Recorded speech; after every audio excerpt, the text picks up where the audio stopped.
Herzlich willkommen bei Food for Thought. Wir unterhalten uns über Dinge, die uns als Christen immer wieder beschäftigen. Wir nehmen uns einen Gedanken aus der Bibel und tauschen uns ganz ehrlich darüber aus, wie Gottes Wort auf unser Leben trifft. Manchmal fordert uns das ganz schön heraus.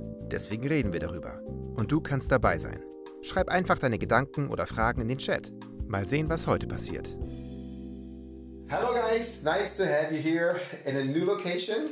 It looks nice, it looks a bit different, and we'll see what that means for us. But it's good that you guys are here, and I'm excited to dive into the Word with you guys and talk about a topic that we've thought about. Welcome also to you guys, if you're watching this online.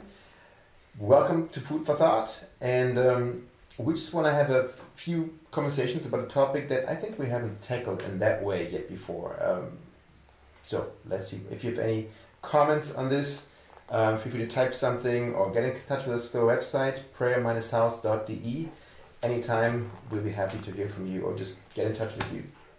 Okay, herzlich willkommen nochmal an euch alle hier auf Deutsch und auch an euch zu Hause, wenn ihr das zuguckt. Wir freuen uns, dass ihr mit dabei seid und dass wir in Gottes Wort eintauchen können und ein paar Verse uns anschauen und uns über eine Sache unterhalten, die ich sehr herausfordernd und sehr spannend finde, gerade jetzt zu dieser Zeit, muss ich sagen. Darum soll es so ein bisschen gehen, und gerade unter Corona-Bedingungen, die wir ja irgendwie immer noch haben.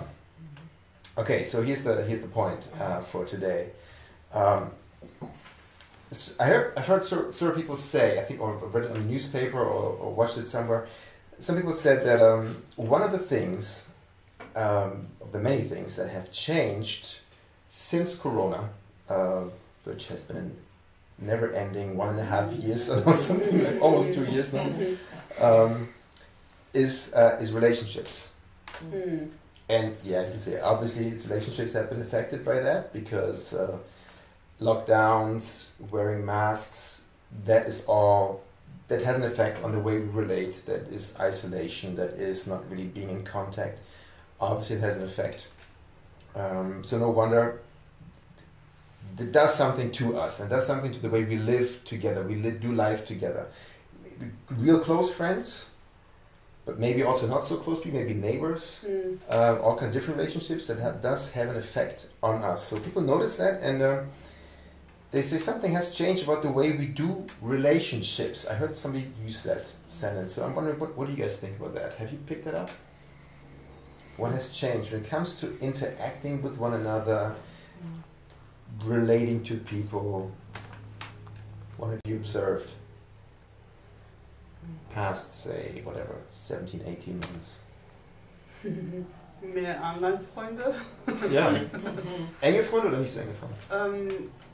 Doch schon, also halt viele Gemeindefreundschaften sind erstmal nur online passiert, bis wir uns jetzt vor einem Monat tatsächlich in person sehen konnten. Also das kannte man ja gar nicht. Man hat sich sofort irgendwo getroffen und da war man schon dabei und dann hat die umarmt und dann, das hat man schon vermisst, ne? Dieses Umarmen, ich sehe dich, ich nehme dich wahr.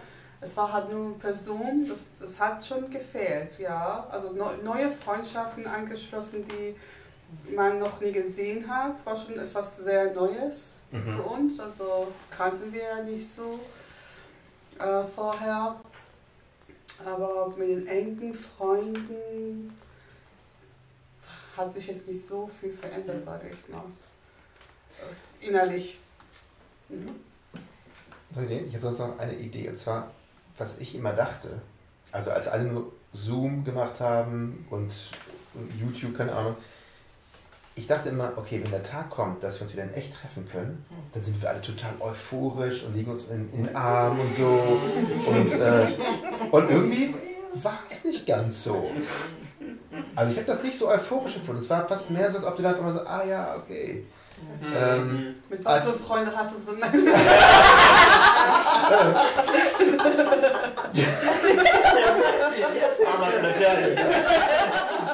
What I thought is simply that, okay, it seems like, yeah, of course it's nice to see each other again, but still, if you look back, it did something to you. It did something to the way we connect and we relate. It was something, it's just weird. The thing is, it's not in relationship with friends, but when I pass in the city and somebody passes me too close, I'm looking at them like, why are you passing so close to me?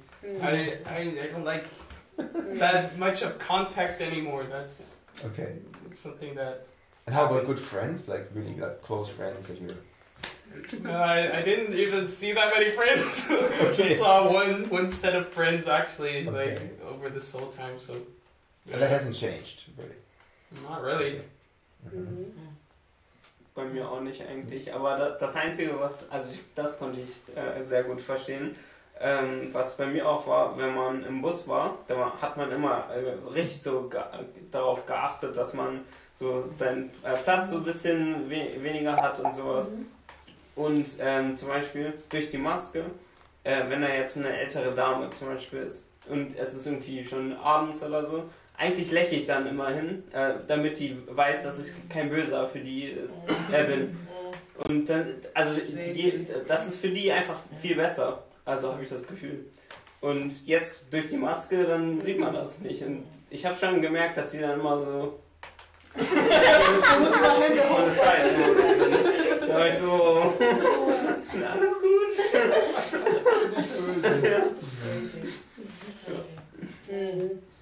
Yeah, so what do you guys think? Did Corona change the way we do relationships? Or not really? I think it depends on what kind of relationship you're talking about. So close friends, thank God that hasn't changed. Okay. Actually, no, I take it back. Some close friends, I think just being aware of how certain friends are responding or respond to the whole, distancing and how each person is kind of dealing with the whole, corona pandemic. I think that has forced me to be a little bit more, what do you say, just cautious or aware of how some of my friends just relate to this, because they are a little bit more cautious, for sure. Relationships in the family, I have older, my mother-in-law is a bit older, and so just that causes me just to be more cautious. Often I wouldn't think twice about hugging somebody or just coming close. Hey, how you doing? And now, no, I'm aware that maybe for her she's a little bit more cautious, or maybe I should.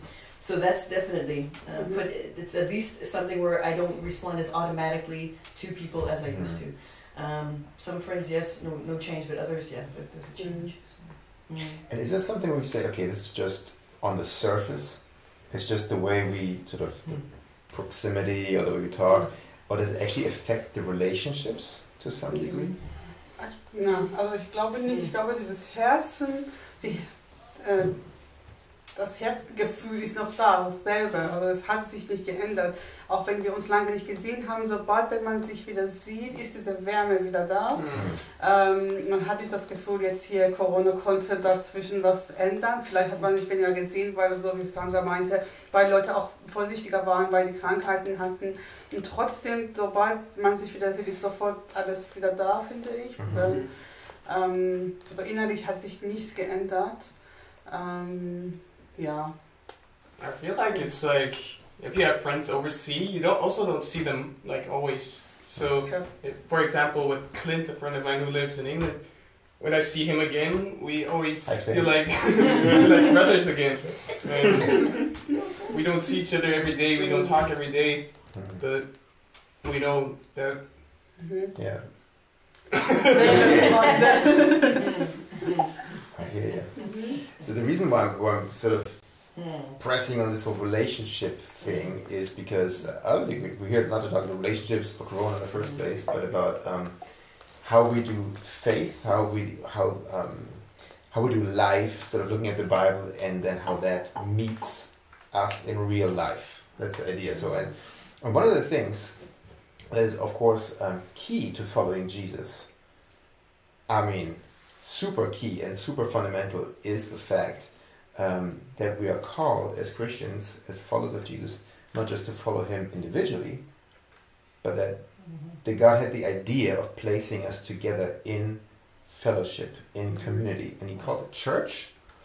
But as soon as we say the word church, we think of, formalities and maybe building and those things, and that's all true, that's fine, but it's but any type of relational aspects of following Jesus together, think of that.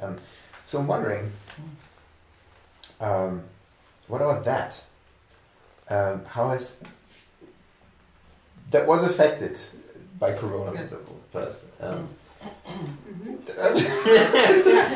I was just thinking, it's saying, okay, depending on what topics I talk about or don't talk about, All of it. everything's cool, but I think being aware of people's response to what's happening, if it's the pandemic or what, I think is that mindfulness? Is that the word that they use? When you're aware of just other people, how they respond to things, and okay, so how do I respond to them?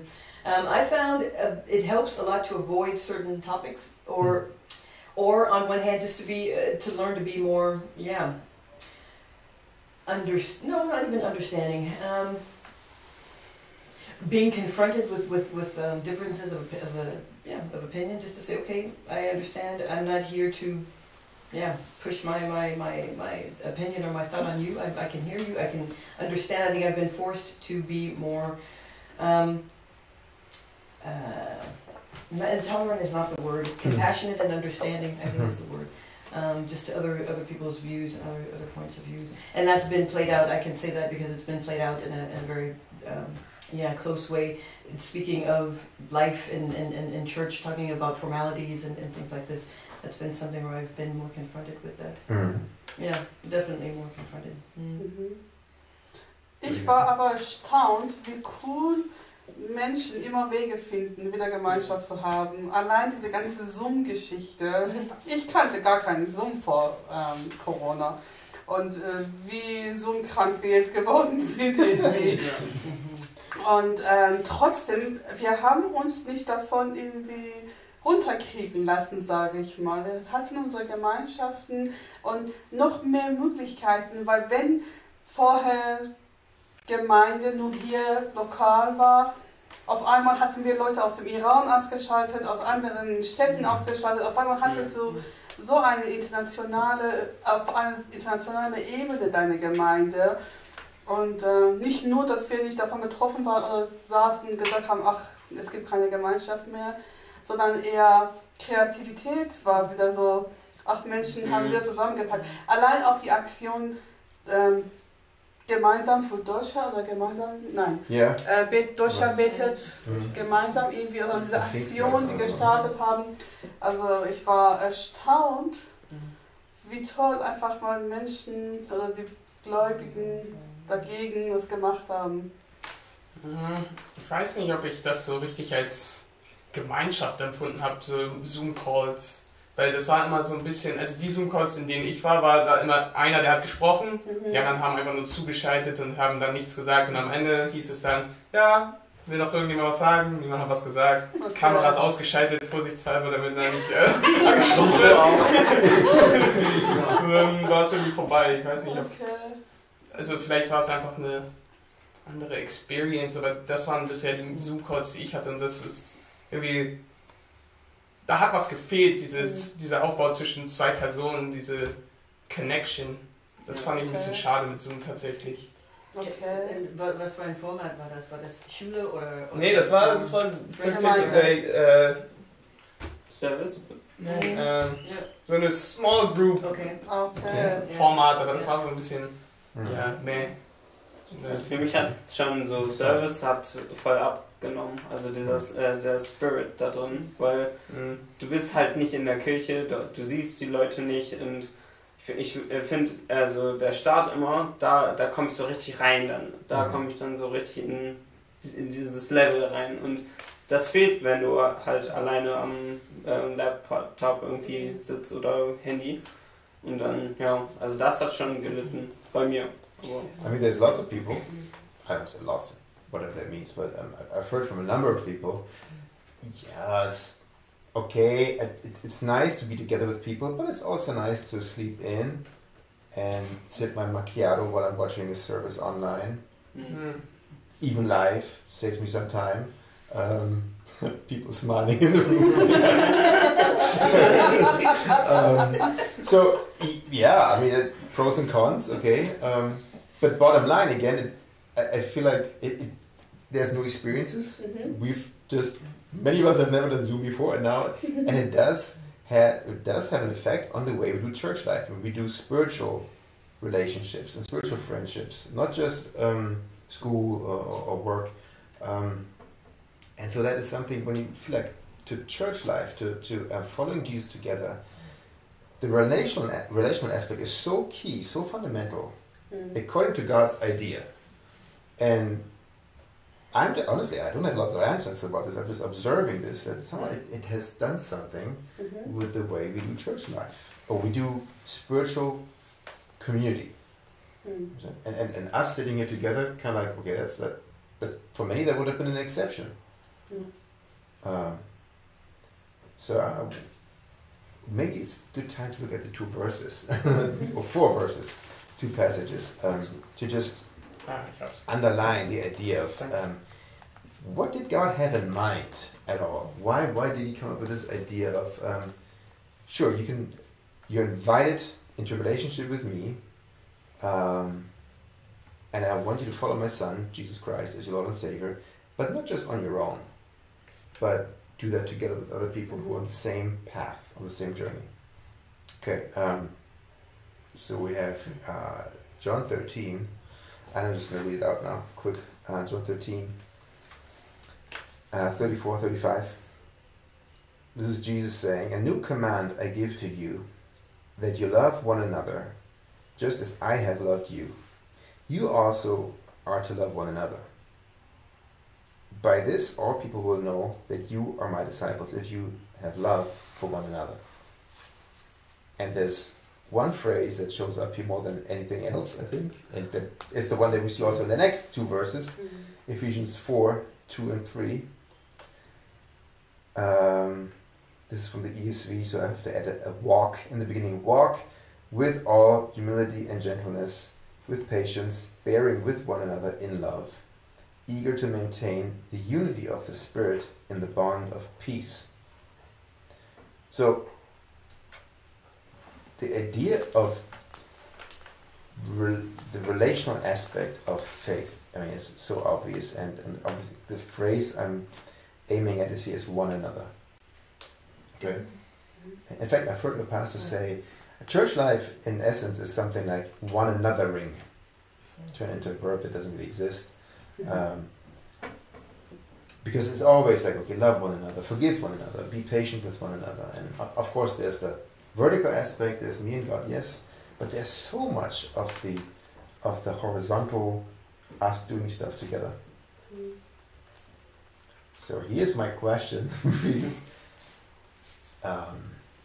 What has happened to the church, and that is all of us in a sense, now under these new, and none of us knows how long it's going to be. Are we going to put on masks again pretty soon? Wherever, are we going to be reduced to different kind of household levels? And how many? What does it do to the church? I think, in my opinion, church life kind of changed in the way of even if we do go to church, because there are churches that allow you to like show up, but even if you're there, it's just you alone. There's not the being in community, because you walk in, you sit down, you can't sing, you listen, and then you leave straight away. So there's not much relationship or like connecting with other people. And even before Corona? No, I think that actually happened in the last year, maybe, specifically. I think before COVID, it wasn't that extreme. I think that also always depends on church. I think there are some churches that you just automatically connect sooner, and some churches where it kind of takes some time to ease in. But I think especially with COVID, that changed in pretty much every church. So. Die Frage war wegen Corona oder überhaupt? In general, I mean, what does it do to us? I mean, are we... Also, ich finde, dass die Gemeinde sich nicht in Gesetze verlieren soll, in Strukturen verlieren soll, sondern tatsächlich immer wieder auf diesen Aspekt zurückkommen soll, dass wir einander lieben sollen. Und wir verlieren uns sehr schnell in Struktur und Institution, sage ich mal. Das würde ich im Allgemeinen halt einfach mal sagen. Okay. Das einander lieben was größer als alles andere geschrieben ist, verlieren wir in Institutionen, finde ich. Also in vielen Aspekten. Auch ohne Covid. Auch ohne Covid, ja. Okay. Wird aber nicht leichter dadurch jetzt. Das wird noch schlimmer. An sich wird noch schlimmer, ja. Also wenn wir diesen Aspekt berücksichtigen wollen, ja. Also Covid macht es noch schwieriger. Or you have to be more intentional maybe about what you do. I think you can't just fall into a system or into a structure or into an institution kind of like, but I think for me at least, I'm forced to be more intentional about what I do. Meeting people, making sure that I do have, maintain relationships with people. To me, I think so. I think anyone who's really wanting to not just attend a church service, but who wants to be in community with and be friends with and get to know and serve together with other Christians, I think, to me, I find that I have to be more intentional about it. Can we take a little detour? Why do you think God had that idea? Walking with one. Why? To hang together with people? Yeah. Und wir wachsen. Ja. Ich finde, wir wachsen nie zuvor, wie wir in Gemeinschaft leben. Jeder, achso, klar. Everybody okay. All of a sudden, you all want to talk. Okay. You talk. Nein. No. Alter. So maybe to also help each other out in difficult situations, so that no one stays behind and we all reach our goal, which is heaven, hopefully. Yeah. Und also für mich ist es auch so, du hast ja, wenn du die Bibel liest, hast ja so deine Meinung sozusagen. Also den Vers zum Beispiel hast du den für dich gelesen. Aber wenn du in einer Community bist, dann würde jetzt irgendwie Luca dann fragen, wie hast du das verstanden? Und dann könnten wir weiter darüber sprechen und vielleicht kommen wir dann zum besseren Weg, als ich eigentlich das vorher verstanden hatte. Vielleicht hat er auch noch viel bessere Ideen, sowas. Und ich glaube, das ist so, das ist diese Community, die man braucht. Und ich glaube, das wollte Gott so. Hätte es nicht auch anders machen können? Ich glaube, er hätte uns alle zu Supermenschen machen können, jeder kann einfach alles, aber irgendwie demütigt uns das in gewisser Weise. Man fühlt sich, wenn du alles kannst, dann bist du quasi Gott so gefühlt. Aber ich brauch dich nicht. Geh weg, du kannst gut spielen, nee, geh weg. Ja, okay. Du kannst predigen, nee, ich mach das. Ja, und du hast ja, also du musst es ja nicht machen, also du hast ja die Freiwilligkeit, also wenn du in die Church kommst, ist niemand zwingt dich irgendwie dahin. Und dann, also du willst ja dann die Meinung von anderen Leuten irgendwie hören und sowas. Deswegen, das ist für mich so. Ja. Deshalb komm mal rein, damit man das hört. So meinst du das? Ja, also ist für mich auf jeden Fall ein großer Faktor. Okay. Zum Lernen einfach. Gut. Gute Eigenschaft. Also, yeah, I agree with all of you. Relationships have the purpose of encouraging one another, supporting one another, maybe correcting one another. And again, there comes a one anothering into this is all cool. I was wondering though if we understand that relationships are far more fundamental than we realize, because it's not just a nice to have, and it's not just a oh yeah, I would like to have fellowship and friendship. I don't, too bad, but okay. The idea where God invents relationship and why He says, I want you to follow together, is because the idea of relating to another person outside of myself is like super, super fundamental, because in the Trinity itself, and there's probably in all of us this pull to not open up, not to connect with something outside of myself, which is a lot safer. And it's so risky, and we don't even have to go to church to understand that relationships can be painful and can be also hurtful and dangerous. Oh, whatever. As much as they can also be a blessing, but still. So I think God is really taking us on a journey when He says, I want you life together as followers of Jesus. I want you to when He uses the image of a body, you need to be pieced together, step kind of outside of yourself, relate to something, outside of yourself to somebody, and serve, be patient, forgive, love. There's something so fundamental about that I'm wondering now, I think a lot more than we can imagine can be lost in our following Jesus if we don't include that properly, or if we let it slip through, and if you say, oh yeah, now we're getting used to Zoom, and I guess that's how our life is, or whatever. Thankful for Zoom, obviously, but I'm wondering if there's something super dangerous if we're not careful to what our life, sort of what COVID can do to the way we relate. And dangerous basically the way we follow Jesus. What do you think? Am I seeing too much? Ich glaube, es hat auch mit Einstellungen zu tun. Also ich kann mich immer noch um die Menschen kümmern und immer noch in Gemeinschaft mit denen leben, dieses Gefühl haben, für die sorgen oder Reibungen mit denen haben, immer noch, auch wenn ich nur Zoom-Treffen mit denen habe. Weil es geht ja nicht nur um diese Art und Weise, wie wir uns treffen, sondern um die Gefühle, die wir voreinander haben. Und wenn wir sagen, wir lieben einander und wir sind füreinander da, es ist egal, ob ich die Person sehe oder so sehe. Also wenn die Probleme sind, dann steht man im Glauben.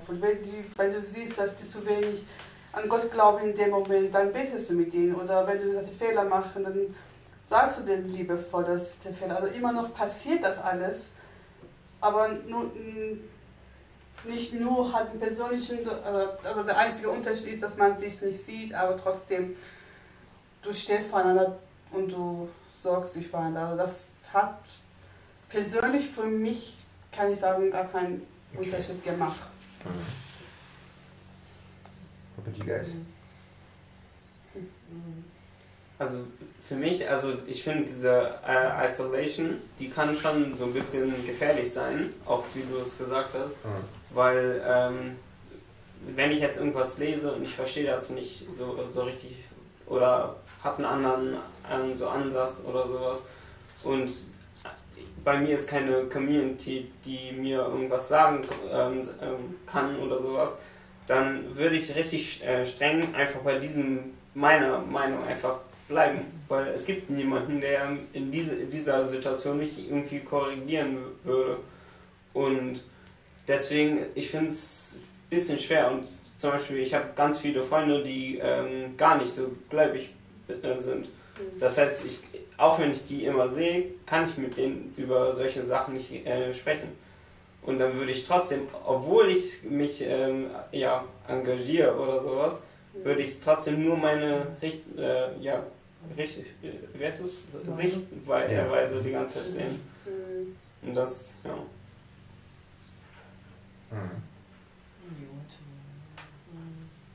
Das heißt, du hattest halt in Covid-Zeit eigentlich zu wenig Wortwechsel, sage ich mal, mit den Christen, eher mehr mit deinen ungläubigen Freunden. Das hat dir gefehlt einfach mal. Das war schon vor Corona. Also mein bester Freund früher war Muslim und deswegen, wir haben über Gott gesprochen, aber das war so ein Argument die ganze Zeit. Also nein, meine Religion ist die und da. Und deswegen, ich habe ja auch voll lange gebraucht, eine so Gemeinde einfach zu finden. Weil Glaube ist ja was Persönliches, aber auch für die anderen. Und du kannst, wenn du Christ bist, kannst du nicht alleine sein. So hoffe ich. Aber deswegen, es war für mich so, ich war so ein bisschen schüchtern, woanders hinzugehen. Okay. Ja. Okay. Also Covid hat jetzt nicht so einen starken Einfluss darauf gehabt, sondern es war vorher dann auch so. Ja. Ich musste mich immer verteidigen dafür.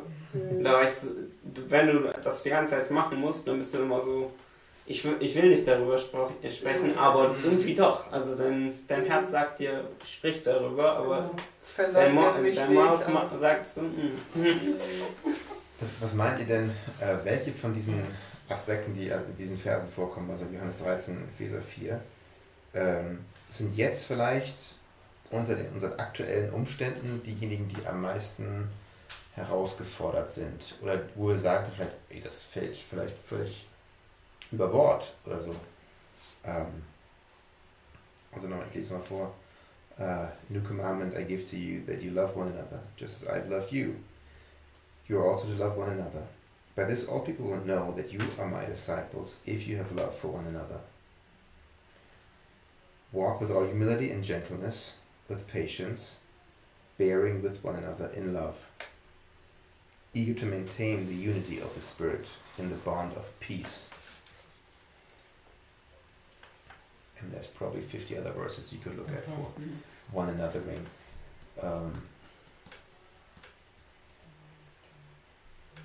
Anything that stands out to you? Der letzte Satz finde ich schon sehr herausfordernd. Maintain the unity of the Spirit? Davor? Genau, ich habe das ja auf Deutsch, bemüht euch im Geist eins zu sein, indem ihr untereinander Frieden haltet. Weil wir auch natürlich in diese ganzen Gemeinschaften zu viele Reibungen auch kommen. Und immer wieder darin halt diese Frieden zu finden, dass die Liebe trotzdem so stark ist, dass wenn die anderen auf uns schauen, die Liebe lauter ist als alles andere, was unter uns herrscht. Es ist schon eine Herausforderung, wo ich finde, dass wir auch da drin wachsen einfach. Und das ist auch, glaube ich, der Gedanke dahinter, warum Gott uns auch in dieser ganzen Gemeinschaft haben wollte. Weil erstens haben wir diese Blickwinkel, so wie du meintest, aber auf der anderen Seite alleine mache ich alles, was ich will. Aber wenn ich mit meinem Mann und meinen Kindern in einem Haus, in der Wohnung wohne, dann muss ich auch Rücksicht auf die haben. Also das heißt, allein das ist schon Wachstum und dann auf Gemeindeebene, wenn du mit denen viel machst, musst du wieder halt Rücksicht haben, andere Meinungen hören, andere Persönlichkeiten sehen, denen klarkommen, trotzdem die verstehen, trotzdem die lieben. Und so wachsen wir doch immer wieder. Auch, kommt auch zu Diskussionen, kommt auch zu unterschiedlichen Meinungen. Was mache ich, wie gehe ich damit um? Immer wieder so Kleinigkeiten, wo wir immer wieder zu Gott kommen. Okay, Gott, gib mir die Weisheit, gib mir... Also Punkte, wo wir immer wieder auf seine Weisheit angewiesen sind und wir brauchen ihn, weil wir das selber nicht nach vorne bringen können. Und ja, Demut, wie er meinte, aber auch wir wachsen enorm, finde ich. Ich glaube, nie zuvor konnte jemand wachsen, als wenn in einer Gemeinde wie eine Familie zu leben und wie die erste Gemeinschaft zu haben. Und da war auch Gottes Gegenwart groß, dass die Erde bebte und so eine Gemeinschaft hatten die. Also. Und das ist, was verloren gegangen ist, was du meintest vorher, finde ich. Das auch, aber eben auch finde ich die Tatsache, dass Gemeinde ja, ich weiß nicht, wie eure Gemeinden aussehen, aber Gemeinde ist ja nicht immer nur die Ansammlung von meinen besten Freunden. Dann wäre es natürlich, okay, Covid ist schrecklich, weil wo sind alle meine besten Freunde, aber wenn hier steht zum Beispiel, bemüht euch, oder wo war das, bemüht euch im Geist eins zu sein, bemüht euch, das heißt, es ist ja nicht automatisch leicht. Ja. Und was ich beobachtet habe, auch bei mir, ist zum Beispiel, wenn Lockdown ist und sowas und wir sind auseinandergerissen in Beziehungen, dann fallen auf einmal auch Beziehungen weg, die sowieso ein bisschen schwierig waren. Und hey, klasse, oder? Aber der Punkt ist, und Gott, deswegen glaube ich, eine von den Ideen, Gott erfindet Gemeinde, oder sagt, nee, ich möchte genau, dass ihr zusammen seid, weil dann lernt man Dinge, wie du es gesagt hast. Ne? Also das ist eine neue Art von Faulheit, die irgendwie da reinkommen kann. Ja. Oder? Ja. Der Komfortzone wird immer größer, ne?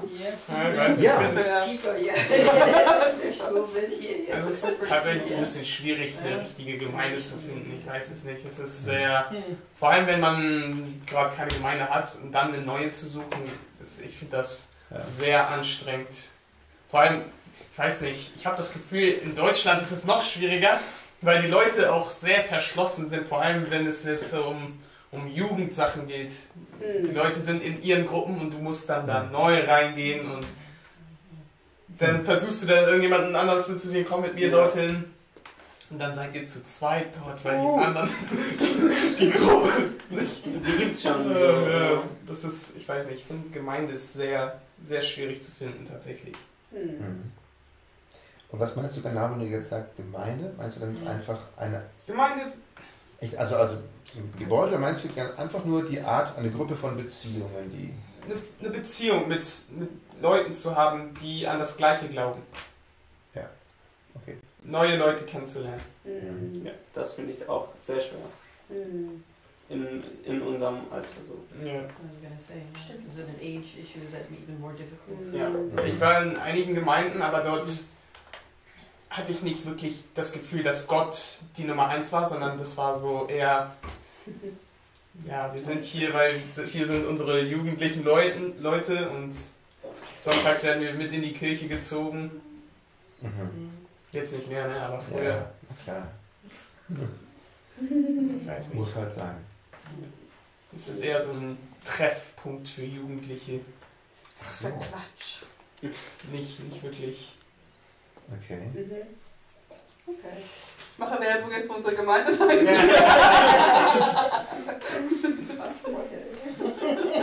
And of course, I'm not. This is not supposed to be church bashing or anything. I'm just. But I found it's something that I have to force myself to think about, to be aware of, because it's not something that comes. I don't think of that easily. That there's these two sides. There's the nice sides, the friendship side, and there's the challenging sides that we're called to live.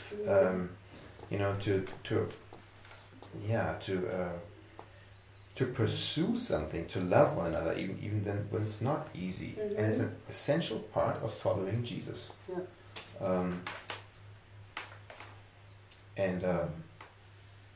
He could have, I think all of it. The encouragement aspect, God could have just said, "I'll make you encouraged, I make you patient, I teach you all that without having to live in relationships." But He wanted this way. So I think there's something that we have to fight for, in a sense. Yeah. Makes sense.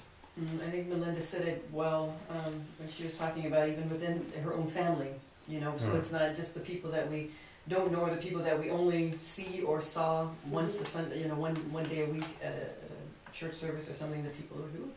But I think even regardless of how big our group is, it could be our family, and I think even within our families or our good friends, we still have conflicts. There's still going to be sooner or later the call to be humble, to shut my mouth, to be, to be understanding, and so I think it's always kind of this call to be less. I think to put somebody else's, put someone else before myself. So I think this thing of humility in a way. But I think at the same time as you were asking the question, and that's something I'm thinking about, okay, so if we don't have to, then what does it mean even when we do, when we are together, maybe within our own families or our own group of people, we're going to have to exercise that. But how then do I have the chance, or how do we get the chance, or how will we get the chance to exercise humility, long-suffering, with people that we don't meet, or that's and how would that how might that look? That's good. I don't know. But I know there's always practice. But even to go beyond our own smaller groups. Do you have any ideas? I think that's a good question. When it gets so easy right now to run away from the challenges of relational life and what can we do to just obey God's word?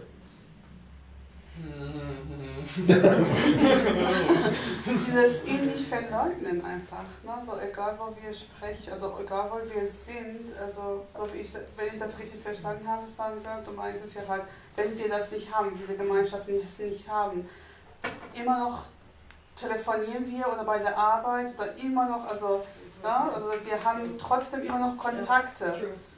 Und es ist immer wieder so diese Frage, verleugne ich Gott oder mache ich das nicht? Ne? So,